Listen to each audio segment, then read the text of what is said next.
Our guest today is actress Tracy Melchior, who has had one of the most successful soap opera careers with roles on Aaron Spelling's Sunset Beach, One Life to Live, and the global phenomenon, The Bold and the Beautiful. But several years ago, Tracy was forced to focus solely on her health when she was faced with a debilitating condition with mysterious symptoms. Now she shares her experience to help others avoid what she went through. And in her autobiography, Breaking the Perfect 10, she opens up about her flawed pursuit of fame and fortune and the redemption she has achieved through Christ. Let's welcome back one of the most successful actresses in daytime television, Tracy Melchior. Welcome back. So good to be here, Ward. I missed you. I miss you too because I'm so excited because we're going to be talking not only your journey a bit, but ladies and gentlemen, Tracy's going to really open up what it's like to read labels, not just on your food, but what about your household products? And we're even going to touch base a little bit on the meat industry about things you need to know. But Tracy, most believe that as an actress, you must be healthy. So since you have to focus so much on appearance, I mean, when did you discover that looks can actually be deceiving? It was probably long before the warning light came on my car long before I acknowledged that I maybe need a mechanic, let's say. But yeah, you're like, I look healthy. I mean, I'm in shape, I'm lean, all these things. So I'm like, what could be wrong? But every once in a while, I would just get this like kind of wave of like brain fog and like weakness and my girlfriend Heather would carry a protein bar with her because she always thought it was my blood pressure dropping, that I wasn't eating enough. And so that was always like what we thought it was. But little did I know I was becoming malnourished. And so the protein bar was helpful, but it wasn't really what I needed. So it was a little bit of a patch, but eventually you can't ignore your health for long. You really got to listen to those warning signs. Well, we all know that, especially with Hollywood actresses, there is an eating problem. And it's a silent epidemic within Hollywood that a lot of people don't really focus on. But for us who are close to that industry, we know that it actually exists. I mean, did you fall into that category?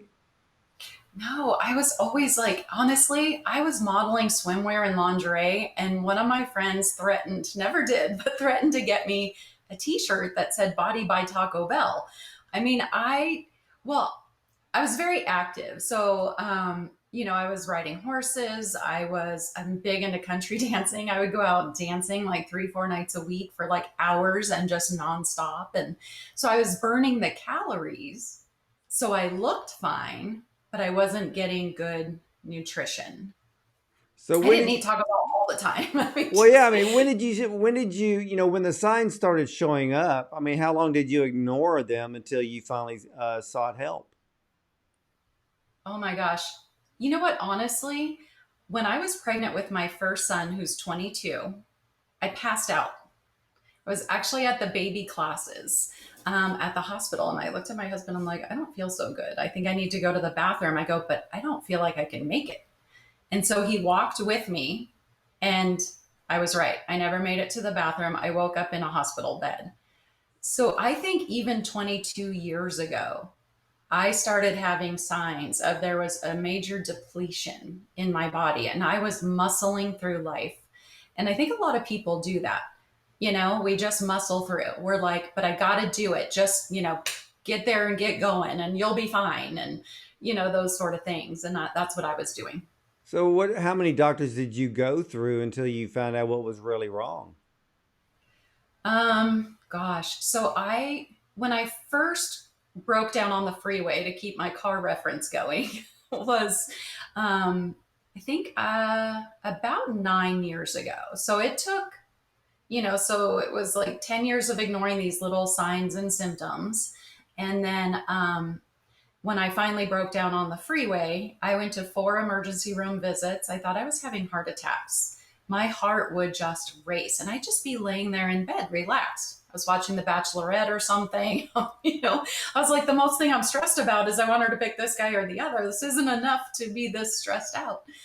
And My tongue would swell up. When I slept, I would wake up feeling like I had been drowning and would wake up gasping for air all of a sudden.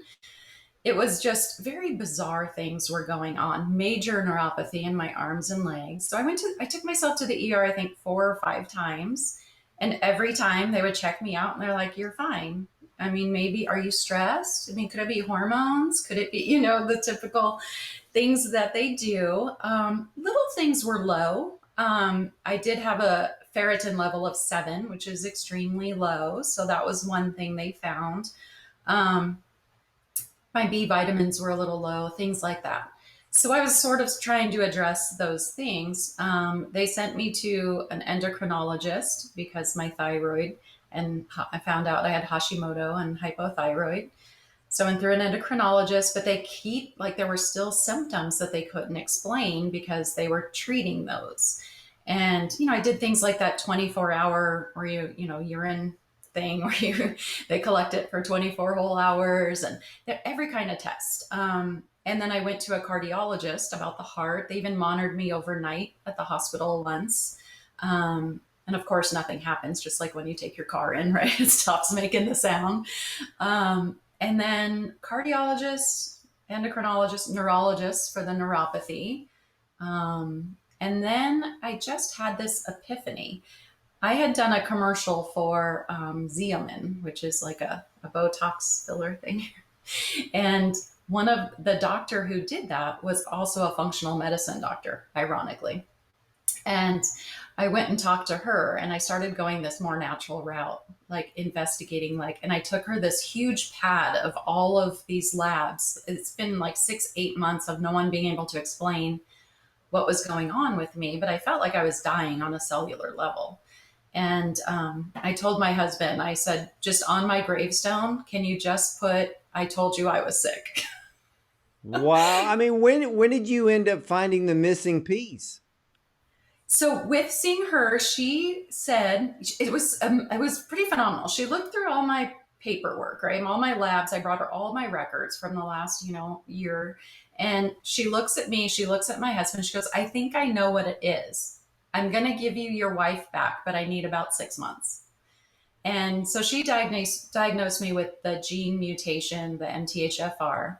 That was her guess, and then she did the blood work and confirmed it. It's amazing. You're not the only person that I've ever talked to that has that gene. And when somebody's finally diagnosed with that gene, and there's a lot of people out there that actually have it, they continue to be misdiagnosed for years and years and never find that one element to kind of turn them around. Kind of explain that condition a bit and what you have to do to turn things around. And at the same time, it turns you into a label reader, didn't it? Yeah, it really kind of changed the catalyst of my life for sure. When, they say you either make time for your wellness or time and money, either spend time and money on your wellness or you'll be forced to spend it on your illness. And so that was me. But the mutation is just, there's something in our genes that affects the methylation process. So when we eat food, our body methylates it into the nutrition and sends it out where it needs to go.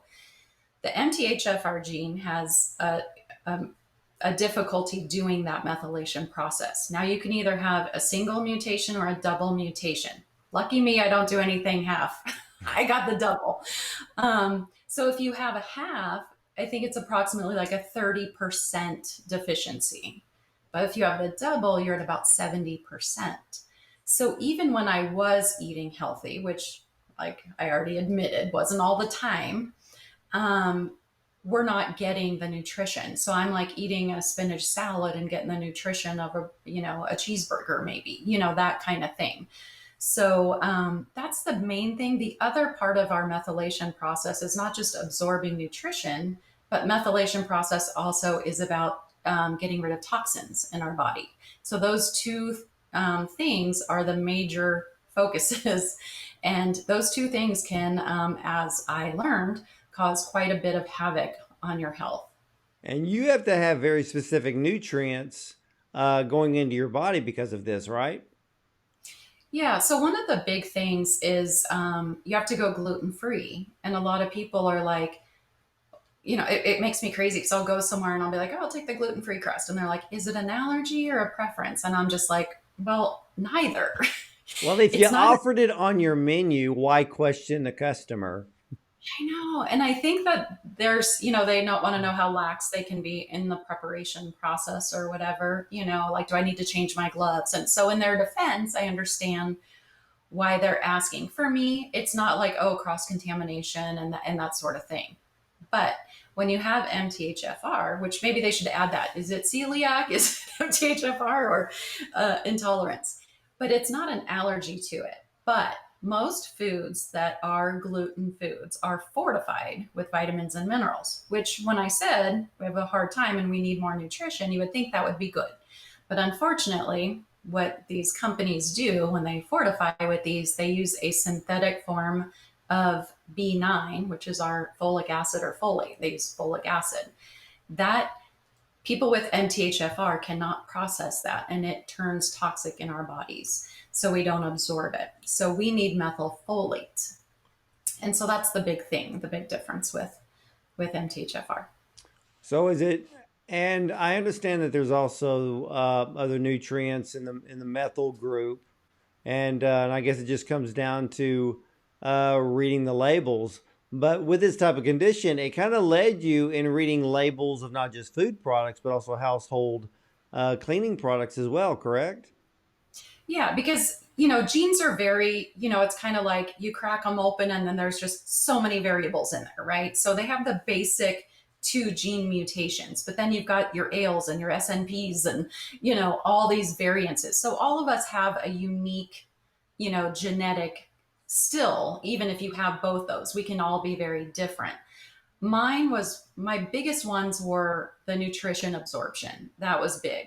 My son, because I got both my kids tested since it's genetic, I was like, oh, I need to have both my boys checked. And they both had the double mutation as well. So my son, when we went and, you can get your raw data, and then I took it to a functional medicine doctor who's phenomenal, and he was able to read it and kind of tell us, okay, this is what his main thing is, this is yours. And his was very specific to toxicities. Now, my 13-year-old boy was playing ice hockey at a very high level, doing very well, but he would like tap to come off the ice before anyone. If you know anything about ice hockey, the shifts are very slow, very short already.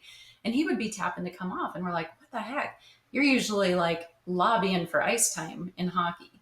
And so we thought something was really wrong with him. And I took him to the regular doctor and he's like, oh, he's a teenager. They're lazy, And I'm like, well, he's playing with like kids that are all the same birth year.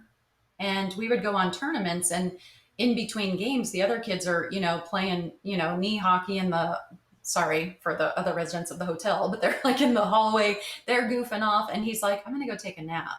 And I go, I just did my own clinical study. It's not his age. you know?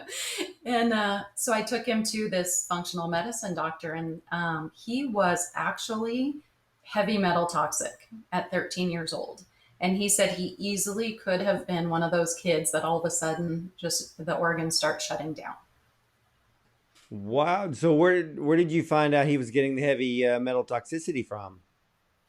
I'm not really 100% sure. Some of it could be the vaccines, because there's also, I think people should, when you're deciding about vaccinating, get your kids tested for MTHFR because they have noticed a link and it's not well publicized. And I hope I don't get in trouble for saying No, this, but a lot of the data is not well publicized, and a lot of people don't truly know what's in the vaccines that children are given when they're born. Of course, I've told many, I've told my audience on this show that if you're going to go the route of vaccines in your kids, you need to wait 2 years before they even get one because their immune systems are not fully functional and they're not strong until they reach 2 years of age, as long as they've been eating properly for the first 2 years of life. And for those that choose not to, hey, I have no problem with that. Yeah. And the thing is you've got, some immunity from your mom and the first one they're giving them is hepatitis B, which is transmitted through sexual it's a sexually transmitted or dirty Well, it's needle. actually a vaccine that has no business being given to a child. In their defense, the only time it should be is if a mother has it. So if a mother has Hep B and she's passing a baby through her birth canal, okay, I can see where that might make sense. But now to just go ahead and give it to every kid in case the mom does, uh, that was a little overkill, in my Yeah, opinion. it really is overkill. And once ladies and gentlemen, if you really study the Hep B vaccine, you're going to know it makes zero sense to give it to a child. And the doctors always give the same excuse. Well, if they start to play sports in school and one kid is bleeding on the field, they kind of use that fear tactic.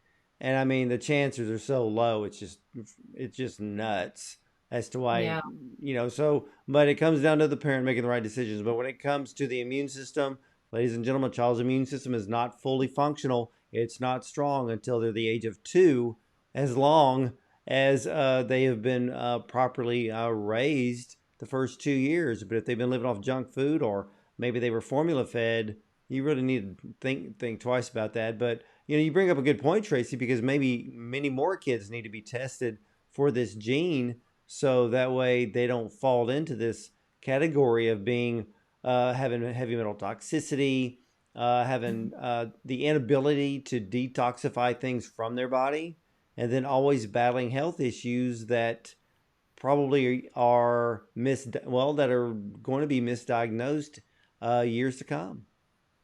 Yeah, and that's the thing. Like, if you want to go down that road, it's fine, but get them tested because this connection with the MTHFR, like people are like, well, how come some kids get autism and some don't? So obviously, it doesn't cause autism. The MMR vaccine, of course, I'm referring to.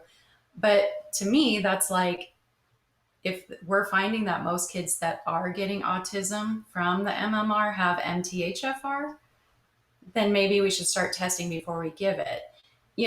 Things like that. And I just, I always want to err on the side of caution because it's like they're your kids, something like that happens. It's devastating. Well, yeah, I mean, even with the increase in autism, I mean, I think the ratio now is down to what, 1 in 4 kids, where it Mm-hmm. used to be like, you know, it was 150. scary when it was 1 in 20. Then it went down to 1 in 8, and I think now it's in 1 in 4. So, Yeah, that's the wake problem. up, yeah, wake up, researchers, because if it's 1 in 4, you better be opening up your eyes and figuring out why the rates of autism are so extremely high. So the answer Yeah. is right in front of us, and Yeah. one of these days somebody's going to start telling the truth.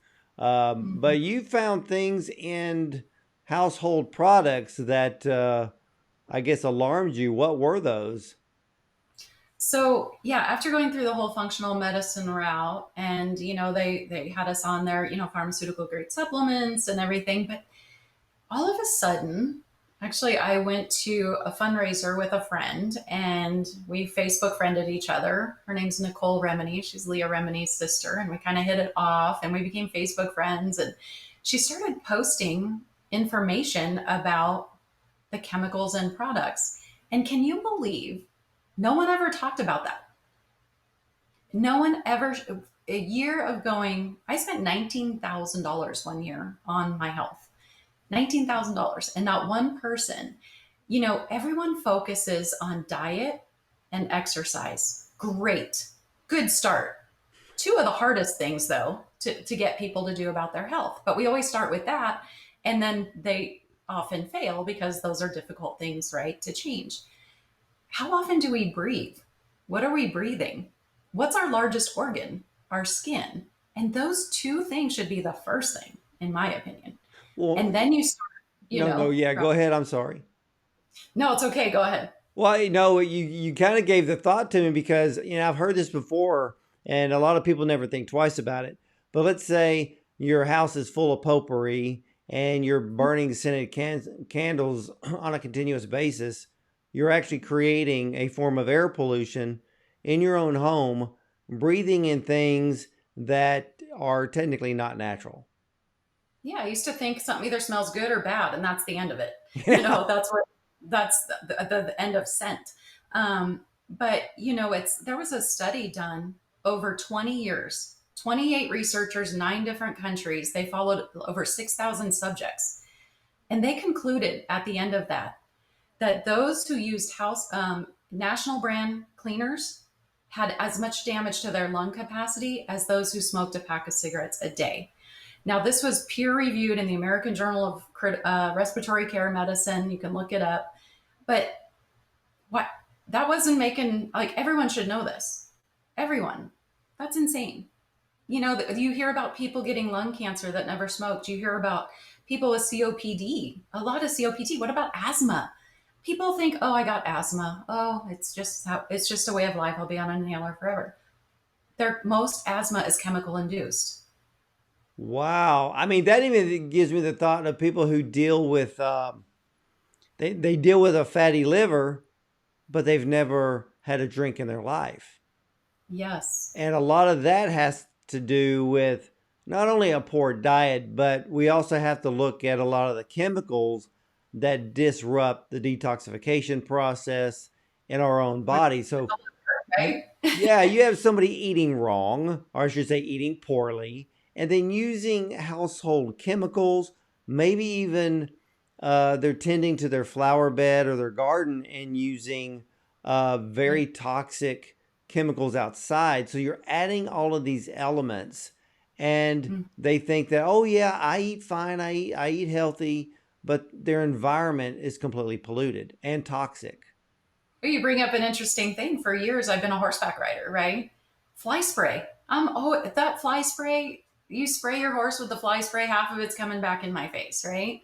And I've been using, well, I wanted to keep the flies off, so I was using for years the best, most toxic fly spray I could get for my horse, and, never gave it a second thought. They even have automatic fly sprayers in some barns, that just goes off automatically. So there's so many things. Now, I can't control the world. We're going to have toxins everywhere we go. They're in our air, they're in our water, they're everywhere. But I can control my home a little bit. So I always like to focus on what I can control and not get so upset about what I can't. So for instance, when my boys had to go gluten free at a restaurant, I said, don't focus on the menu items you can't have, focus on the ones you can and pick from those. Don't even look at the others. And that's how I choose to do life, because otherwise you make yourself crazy, right? Well, Well, I yeah, still I do. mean, gluten-free foods today, they're getting better and better. But I know that you still have to read the labels very closely because some people are using gluten-free as a marketing term and not a health term on food packaging. Is there a way to tell the difference? Well, one of the things, like a lot of people, it'll just say like contains wheat, right? And so you're like, if it doesn't say contains wheat, oh, I can probably have it, even if it's not labeled gluten free. Um, but we've got malt. There's other things that contain gluten that maybe you're not thinking about. I was surprised, like soy sauce. I mean, I just never thought about soy sauce. All of a sudden I was like, why is my son getting reactions? Because we all three had different reactions to gluten. It's not all like stomach. People are like, no, I eat it and I don't, go to the bathroom right away. So I don't think I have an intolerance to gluten. I'm like, well, mine was anxiety and insomnia. My other son would get horrible, like congestion, like, and snotty noses and things. And the other one had the stomach stuff. So there's very different reactions that people have. But as far as like reading ingredients, there is so much consumer manipulation out there. Now, I am I'm no doctor, I'm no scientist, and I'm, whatever. But this is just my experience learning is everything on the front package is marketing, but even labels. So many of us are like, oh, I got to read labels, and we become the ingredient police, right? And we're going to know everything about it. And there's so many social bloggers. They want to be the first one to raise the flag on this new study that came out, and you get whiplash, right? Because you're just like, okay, I can't have this now. Now I can't have that. I'm going to throw everything out that I have that has that. Pretty soon you're like, I can have a plate of ice, and then it's like, no, wait, what kind of water is that? And you make yourself insane. Yeah, And yeah, I you don't think it will. happens. I mean, it gets to be overwhelming because when you go online, it's just everybody's finding a negative in everything. I mean, my gosh, if you like, it's funny because you said, we're gonna just get to the point of having a plate of ice, but then somebody's gonna test the ice and go, no, you can't have that either. And it's Yeah. gotten out of hand, but at the same time, we do have to read it. Back in the day when everything was labeled sugar free, people believed it. Oh, it have sugar in it. Really? You want to talk Mhm. about the effects of aspartame and acetylmin K and neotame and sucralose, and the list goes on and on. Those cause worse damage than white sugar ever will. Exactly. So that's the thing, right? It was, oh no, you can't have fat. So everything had to be, low fat, low calorie. And then we're like, no, we need fat. So you make yourself insane with this stuff. So I like to move slowly with this stuff. I don't like the whole knee jerk reaction. I kind of liken it to COVID, actually, where everybody's like, Chicken Little, the sky is falling, and everybody panics when they hear one thing. And the thing with ingredients that I learned, this is my tip to people. Ingredient labels are the headline. There is a whole article under each and every ingredient. There are nuances. So we've thrown a lot of the baby out with the bathwater in certain ingredients. And one example I like to give is water. Somebody sees water on a label, they brush right past it. They're like aqua, how are they, label it, or water, and you just blow past it because you're like water. Well, that's the headline. It's water, but source matters. Where was that water sourced? Is it toilet water? Is it Palestine, Ohio water? Is it parasitic water? Is it well water? Is it purified, distilled? You get where I'm going, right? Oh yeah, I know exactly what you're talking about. And this is the same with every ingredient. For instance, I'll give another example. Petrolatum. People are like, "Oh, you can't use petrolatum. It's carcinogenic." Well, and it's banned in the EU. But if you actually read past that in the EU, it says except when refined a certain way. And that is the truth with so many ingredients. The process, the manufacturing process matters. The heat that is used on different products, it can be a fine ingredient, but then they found some manufacturers heated it to a certain level and it created another toxic chemical. But if that ingredient is processed without getting to that level, it doesn't mean it's bad. So that ingredient isn't always bad based on the manufacturing process. So there's so many nuances to these ingredients. So I think we can all just take a collective like, you know, and realize the earth, we don't need to live in a bubble. We can enjoy life, we can enjoy some of the good things in life, and we can be careful, and we can obviously look for real things that are to be concerned, but not be scared of every single Well, thing. isn't there? I know that online there's like a couple of websites that you could go to, but I'm trying to think right off. You're probably going to know the name of it. One of them used to be like the Bible of ingredients, but they've been manipulated by the companies who make those chemicals, and now they're in bed with the chemical companies. So you're coming across false information even on some of these ingredients. And that's why it's so hard today to find the truth because everybody starts injecting a lie in the middle of it, and then you don't know the difference. Are you talking about EWG? Yeah, Yeah. There's a yeah. board of like 70,000 toxicologists that actually they renamed that group. They call them the endlessly wrong group. And I think their intentions were good when they started Yeah, in out the beginning. in the beginning, but it's become a fundraising platform. It's become a political organization. And you're right. To get EWG verified, you have to pay. It's a pay to play organization. And then, as we all know, that can kind of make things a little convoluted when someone's Well, paying you for. they can become lobbyists, Yes. and then the public goes to try to find honest information on their website and they can't find anything. And ladies and gentlemen, do not take information at face value. You have to start doing your research because everybody's out to make a quick buck for Hmm. multiple reasons. But are there any like um, iPhone apps that people can download that maybe speed the process up if they're at the grocery store? The thing for me with those apps is they're all similar to EWG. And the problem with EWG that I've found is it's the same thing what I'm talking about is they'll give a bad rating to a company just because they didn't have enough data not verified or things like that. People just go on and they're like, oh, it has a D, it must be bad. But when you go in and you look for their reasons, not enough info was given, or things like that. Proprietary blend wasn't disclosed, things that like that. They're giving them a bad rating off the assumption that just because they didn't disclose it, it wasn't safe. So there's all kinds of things. For me, what I like to do, I go to the name of the company and I put lawsuit. And I have found a lot of companies have been sued for misbranding that most of us don't know, that they had to pay $4 million. And some of the big ones that might surprise you. I mean, I can list Tom's, Ranch Basics, uh, Mrs. Myers, I believe, some seventh generation. So you go in and you see like they got caught misbranding, like ingredients that were not as safe as they said.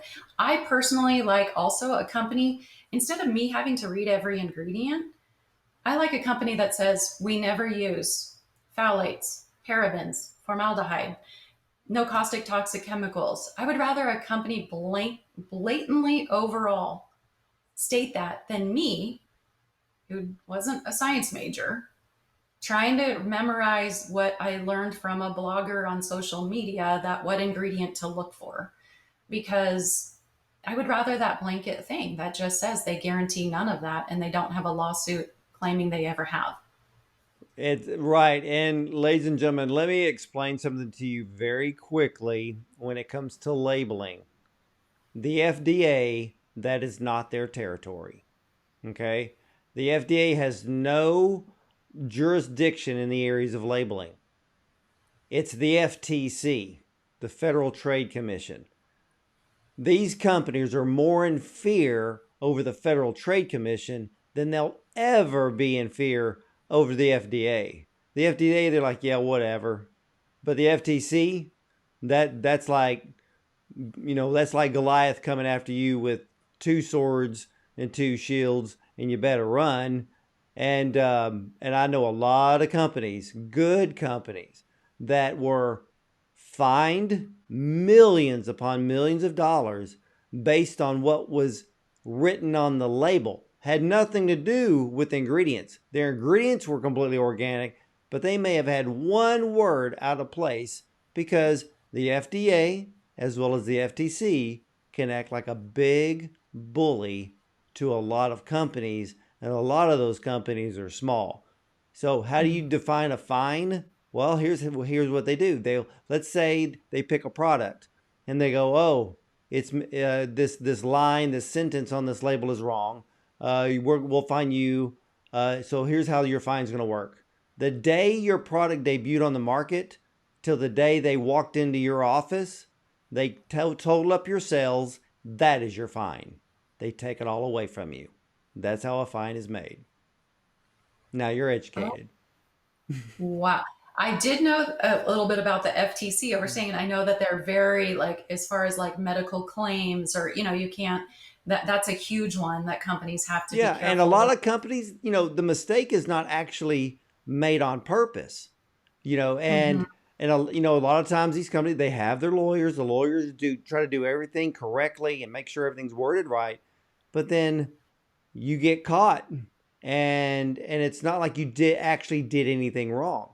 But with a lot of the things that you're saying, I think what we need to really be aware of is all of these major conglomerates that just pump out these chemicals, not only just for our household products, our household cleaners, and our washing detergents, but some of those chemicals do end up in certain processed food products.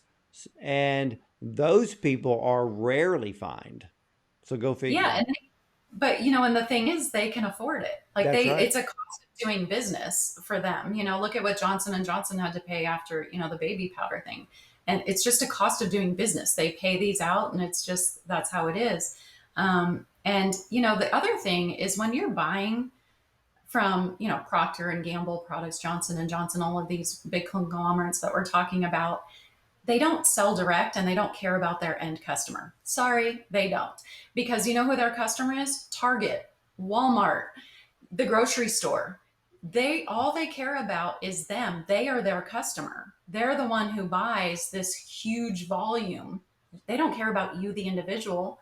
That's not their concern. And then the store you buy it from, they're like, well, we didn't make it.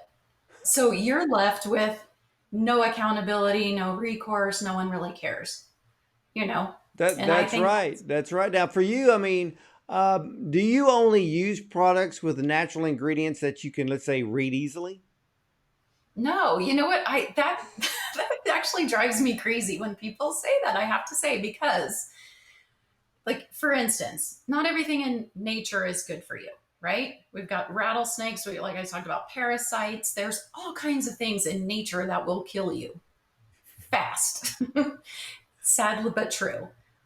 So not everything in nature is good and not everything science is bad. Not everything man-made is bad. I mean, science and medicine have done wonderful things too, So I think it's the combination of both. And the other thing I like to joke about when people are like, "Oh, I'll only, do natural products with ingredients I can read." I'm like, "Have you ever looked at the ingredients of an apple? I can't read it. I can't read the ingredients in an apple." So there's all these little what do you call it, byproducts of an ingredient. There's ingredients in ingredients. It's like, remember we thought the atom was the smallest thing, then we busted it open.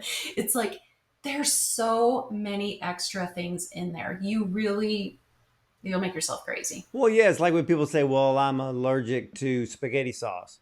Okay. Could you break that down further? So, what are you allergic Mhm. to? The tomato, the Right. basil, the oregano, the parmesan, the meat, the salt, the pepper? Which one are you actually allergic to? Because you're definitely not going to be allergic to all of that.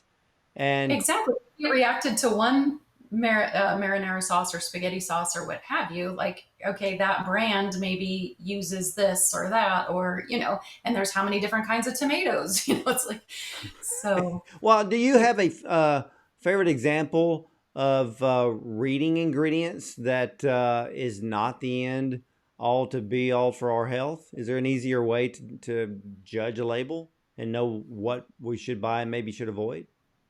So I'm thinking maybe I should have become a detective for for my career.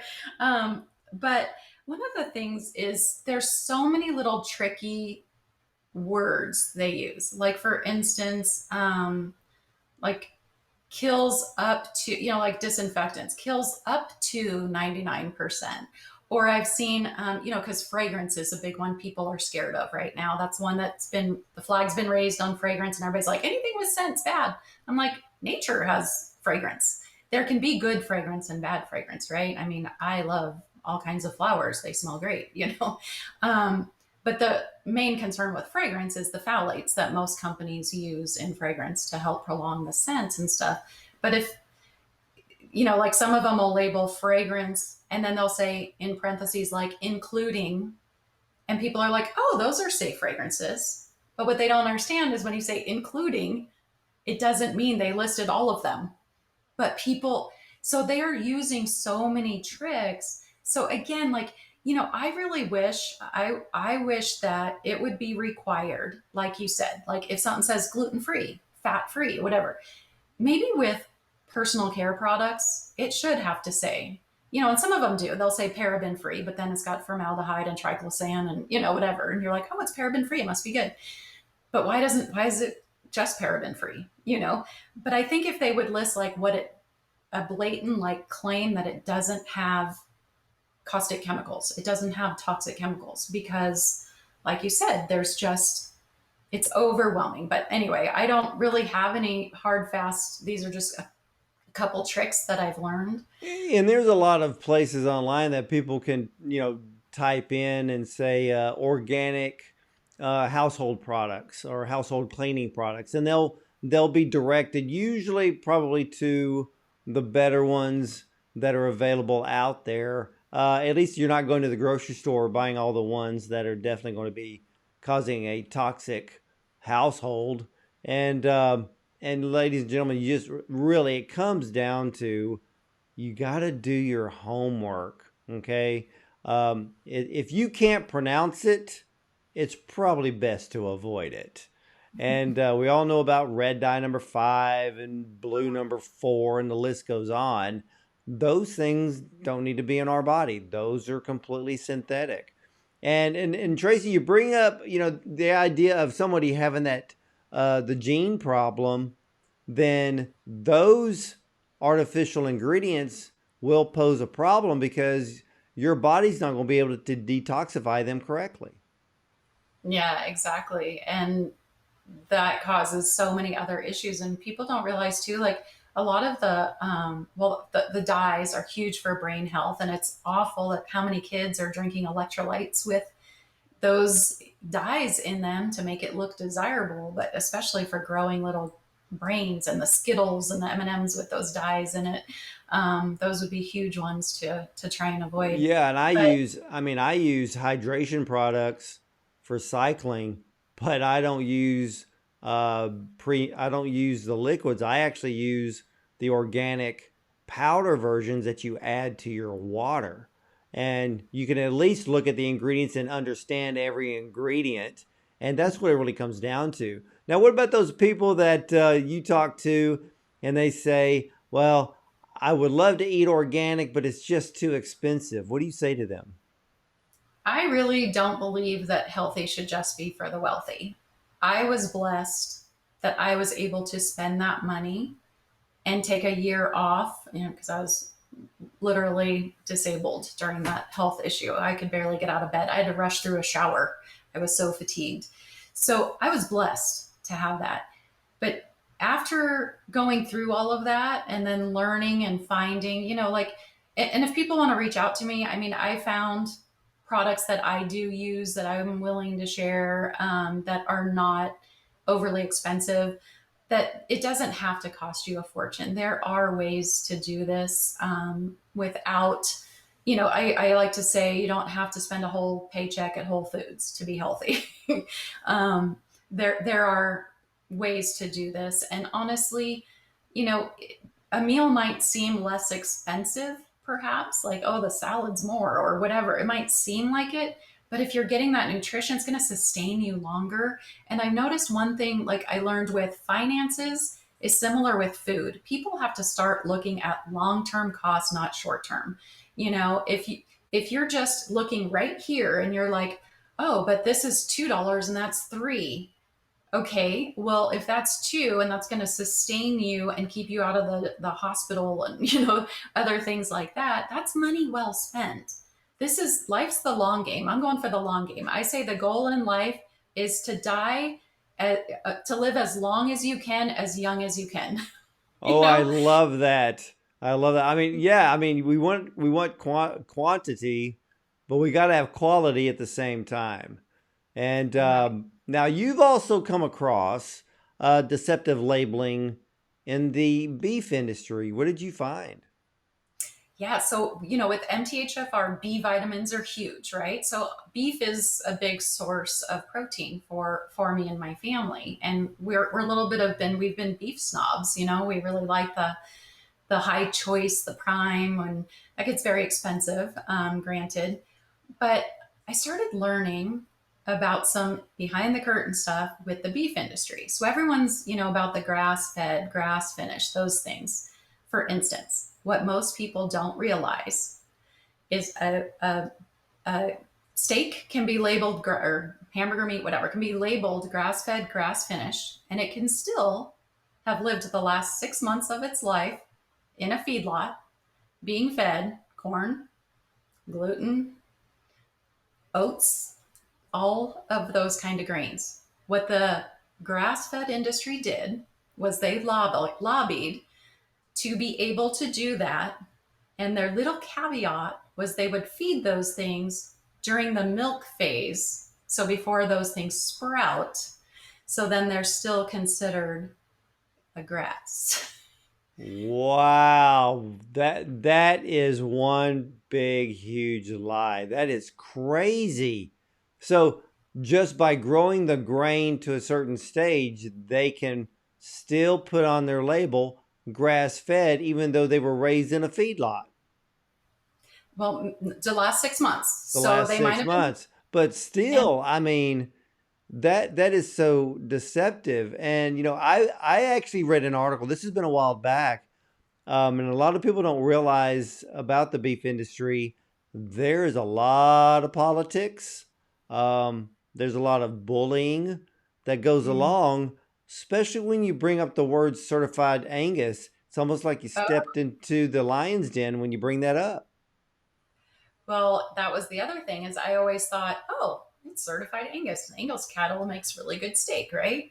Well, there's a difference between certified Angus and 100% Angus. So to be certified, it only has to be a 51% to be certified. So what's happening is we have dairy farmers who their cows, get past the point of, producing milk, or their male cows, things like that. And what they're doing is breeding them to Angus cattle. So when you're getting a certified Angus beef, you're not necessarily getting 100% Angus cattle, which is really the best tasting, right? And so they're kind of, these little tricks are happening like that. And the other thing is like they'll label natural. And I used to think, oh, natural, that sounds good. Natural only means it's real meat. It has nothing to do with how naturally it was raised. It just means it's actually real meat.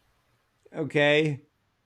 Now we're going to end up with a problem because I know that the United States government has officially approved lab grown meat to be sold for human consumption. We have no idea how the human body will respond to that. We don't, and like you said, stop looking at the short game, look at the long game. So what is the long game going to be if people think it's okay to eat lab grown meat?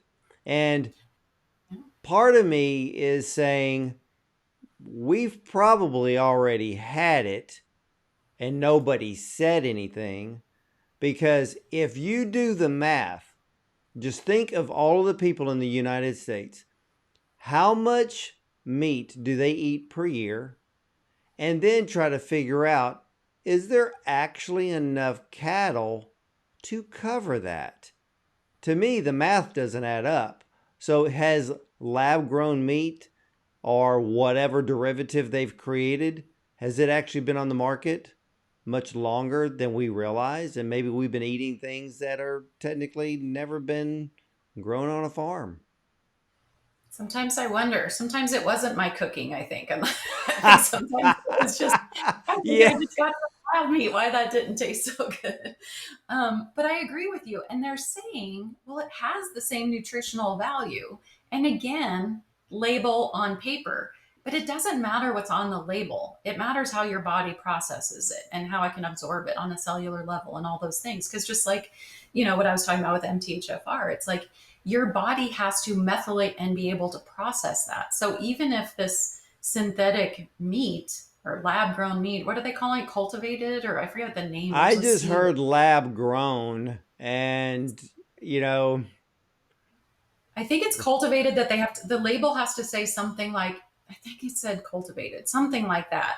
But here's the thing, I'm scared to go to a restaurant now because they can use it in a restaurant. Do they have to disclose? Are they getting it cheaper?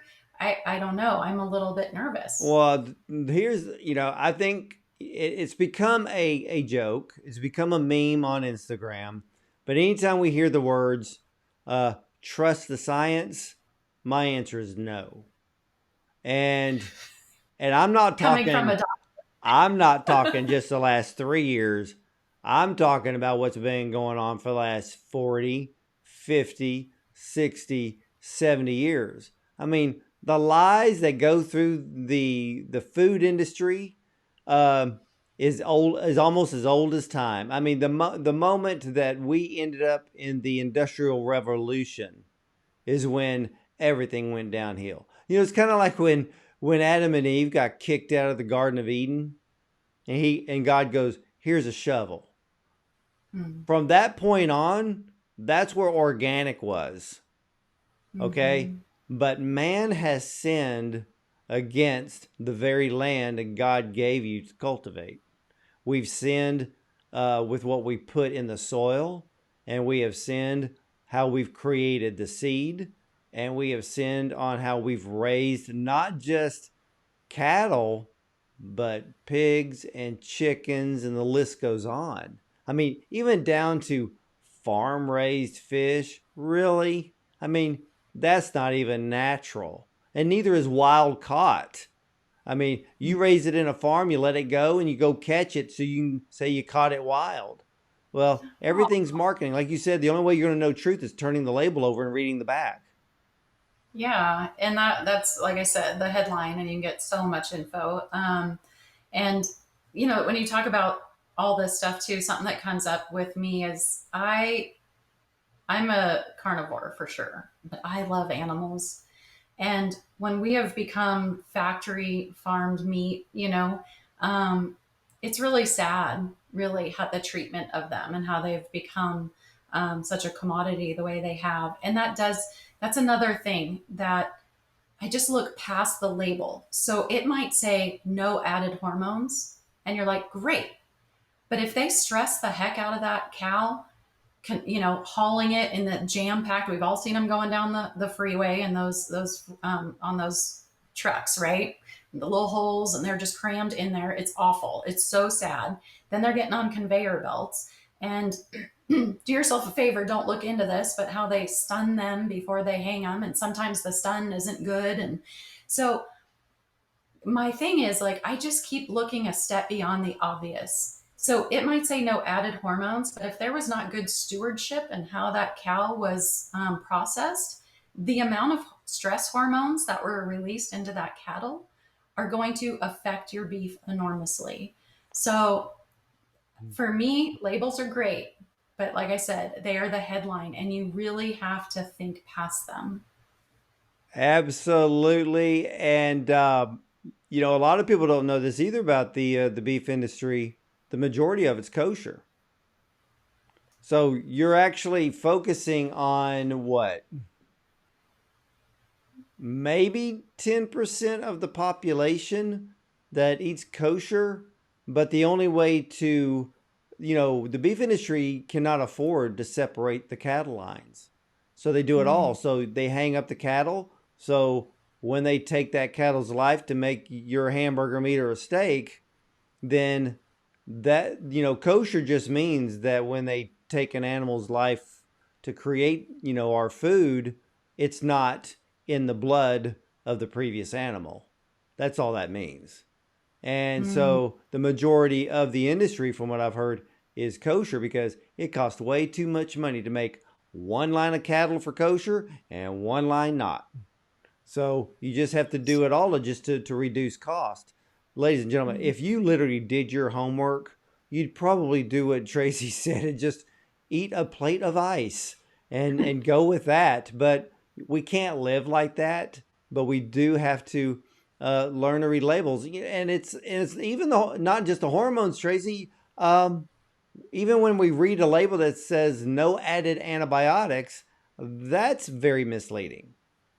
It is. So apparently, what the beef companies get away with is when they're not adding them to the herd as a whole, does not necessarily mean that one cow got sick and they, of course, treated it.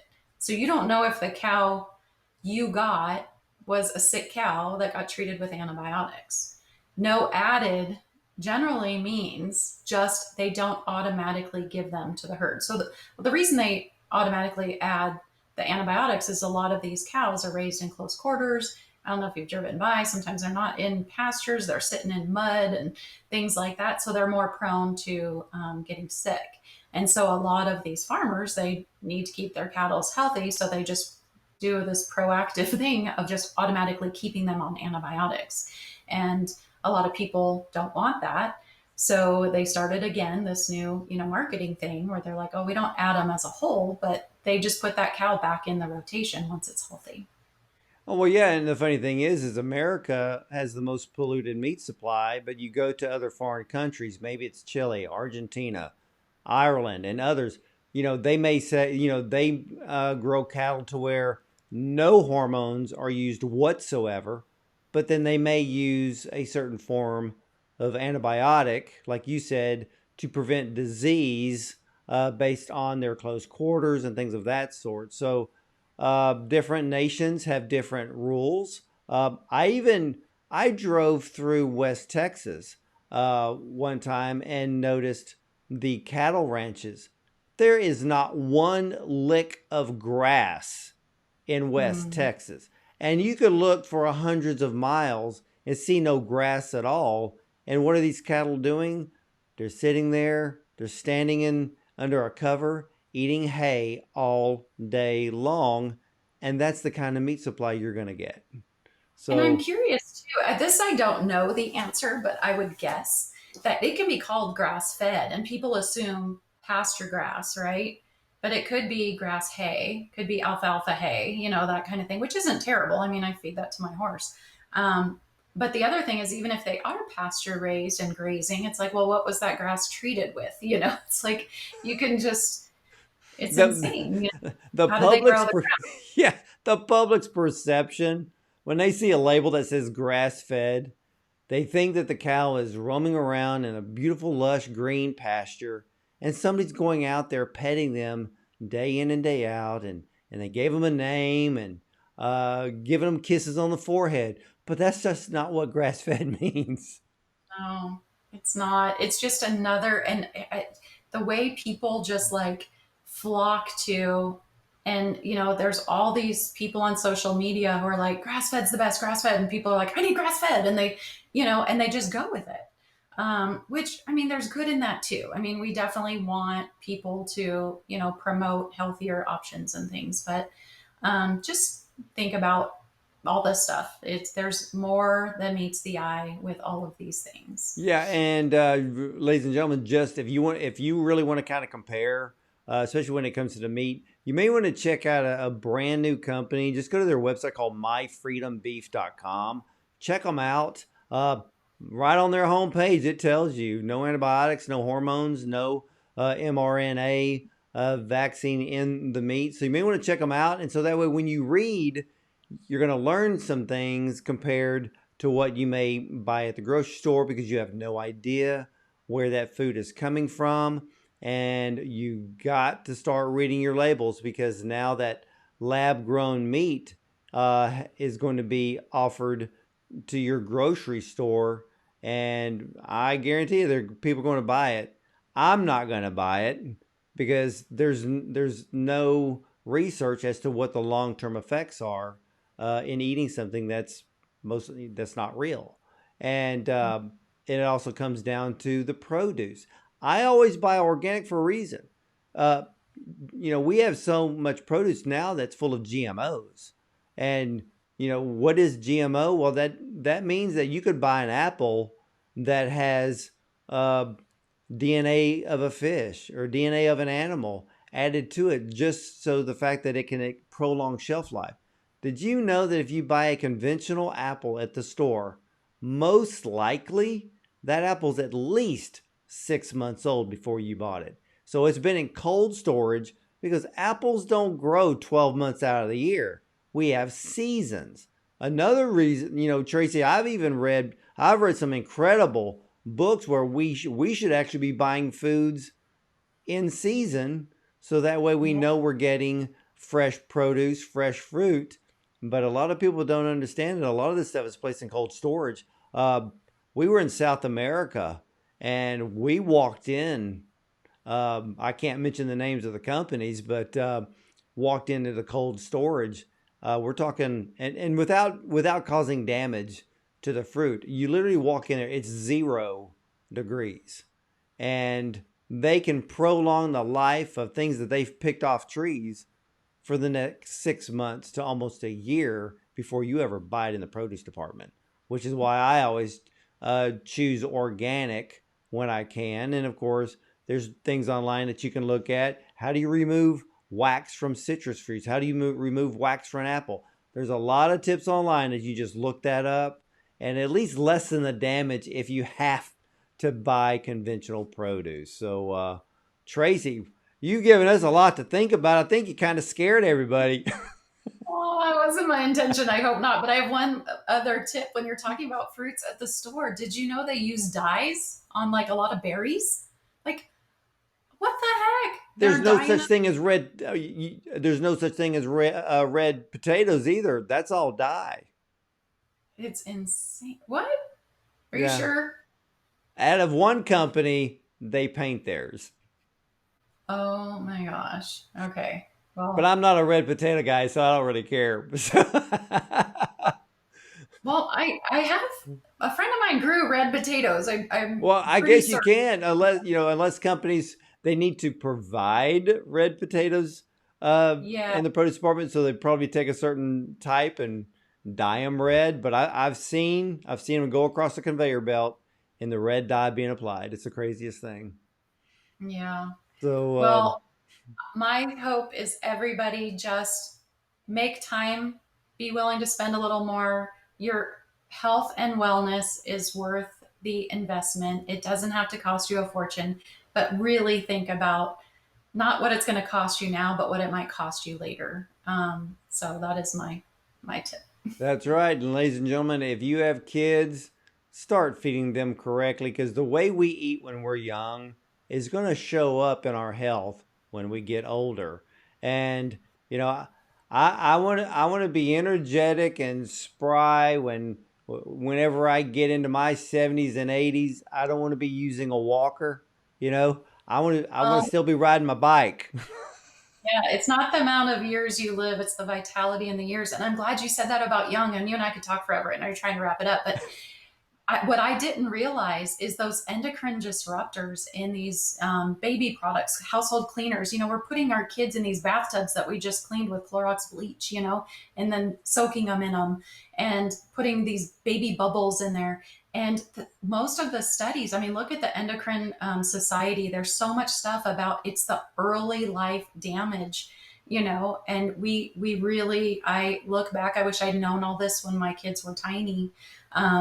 And I know all my thyroid issues and stuff, it started long before, I had control of what I was exposed to. So that's definitely worth looking into. Well, you've given me an idea. I did a segment. It's been a while. I think I'm gonna bring it back. I've done a whiteboard teaching on all of the chemicals found in not just our household products, but even in our food that are actually hormone disruptors. Now, ladies and gentlemen, when we say hormone disruptors, that's disrupting estrogen, progesterone, testosterone in a teenage boy.